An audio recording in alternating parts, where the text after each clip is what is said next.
Hi, Tony here, and I'm with Michael Horne, who's one of my students in the property development formula. Michael, how are you? I'm very well, Tony, very well. Yeah. Thank you. So this has been an interview that's been a long time in the making. One of the things that Michael said to me a long time ago, I said, I want to interview, and he said, well, Tony, you can interview me when I get my first deal. And so obviously my job as the coach is to encourage him, to support him to get out of his own way to get that first deal. And the great news is the fact that we're doing the interview is We've got a deal. You've got a deal. I have to live up to my promises. which is fantastic. Which is good. So, Michael, just tell me about your journey as an aspiring property developer. How have you found the first 9 or so months of your property development journey?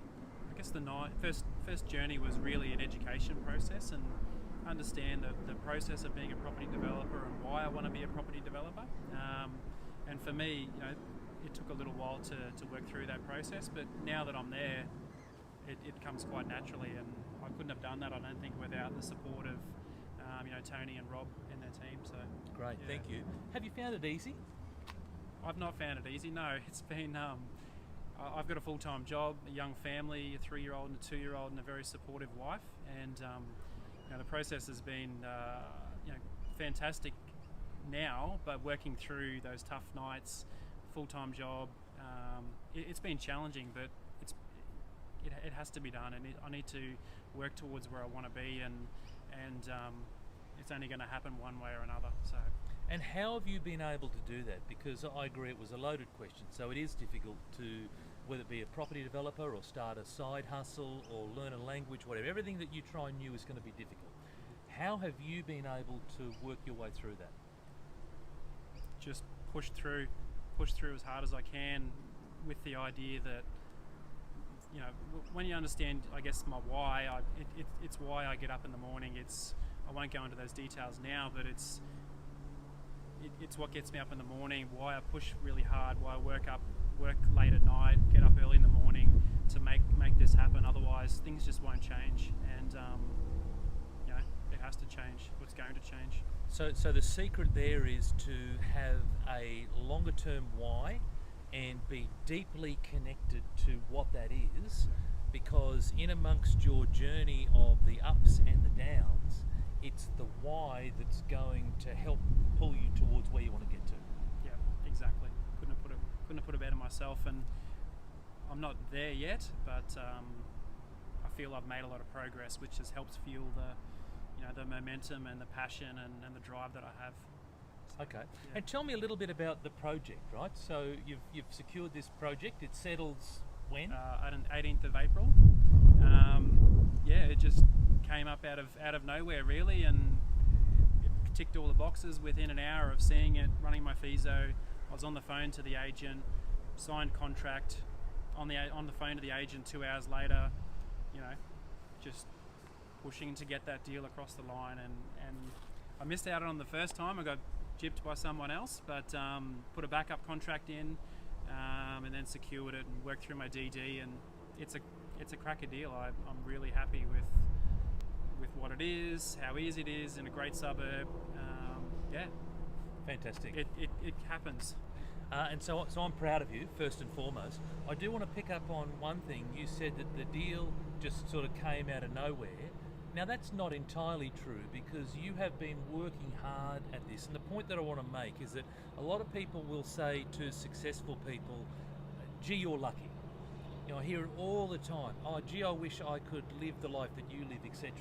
And I want to stress that you actually put yourself in a position to have that deal present itself. Yep. You toil night and day, week after week, month after month.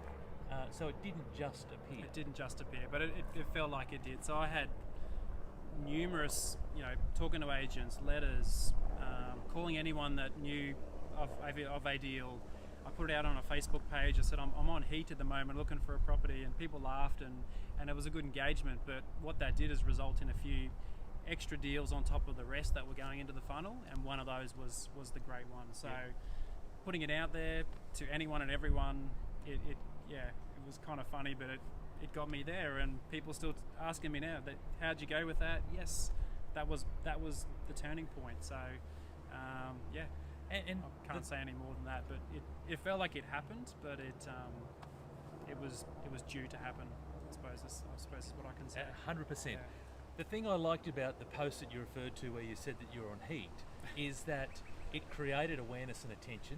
So what happens today, it's Facebook, for example, is a very cluttered marketplace. There's plenty of people putting various posts on. The fact that Michael went out of his way to do something a little bit creative, a little bit different, and that post resonated through. It provided some entertainment. Yeah, and that was the a bit of a purpose laugh. of it too. But out of that, then you were able to get down to serious business, which was to be able to secure a property as well. Yep. Fantastic. So, so it settles in a few weeks, and so then what's the process from there? So the process has already started. I've already have my consultants working on the project, town planner, civil engineer, traffic engineer. The whole team's already working on the project. So when we settle, it's just do this, do that. Let's get the deal done before Christmas. In and out, get paid, move on to the next project. Fantastic. I'm enthusiastic and looking forward to it. It's good. I want to just finish on talking about mindset. It would be remiss of me if I didn't. So what are some tips for people out there who are watching around mindset to help them through the difficult times? For me, I've got a morning routine where I get up, I would say 6 mornings out of 7 every week. I use the Headspace app. I do 10-minute meditation just to sort of clear my mind. I have some positive affirmations that help me think in a constructive and positive way. And then I have a series of things that I'm grateful for that I rehearse through in my mind, and that includes my 2 beautiful girls, my supportive wife, and a series of things that help put my mind in a clear and positive framework for the day. And the days I don't do it, I really notice I'm not quite as clear, I'm not running at my 100%. So that's one way to keep my mind where it needs to be working at, full efficiency. And that's me anyway. It works for different people. So I love it. And the key there is that we as humans tend to focus a lot on health and wellness. We focus on getting out and having a run or going for a gym or doing a walk or whatever it might be. What we don't do is we don't focus on our mind. And so Michael's talking about how he focused on his mind 6 days a week, and it's working for him, which is fantastic. And certainly that's something that I would encourage everyone to do as well. Mate, thank you. I'm delighted first and foremost that we could do this interview, because this interview meant that you secured a property. So that's the first thing. But I just want to thank you for giving up your time, for sharing your story on the video. And this will be the first of many, I imagine. It will, and I thank you as well, mate. Good on you. Terrific. Thank Cheers, you, mate. buddy. Appreciate it.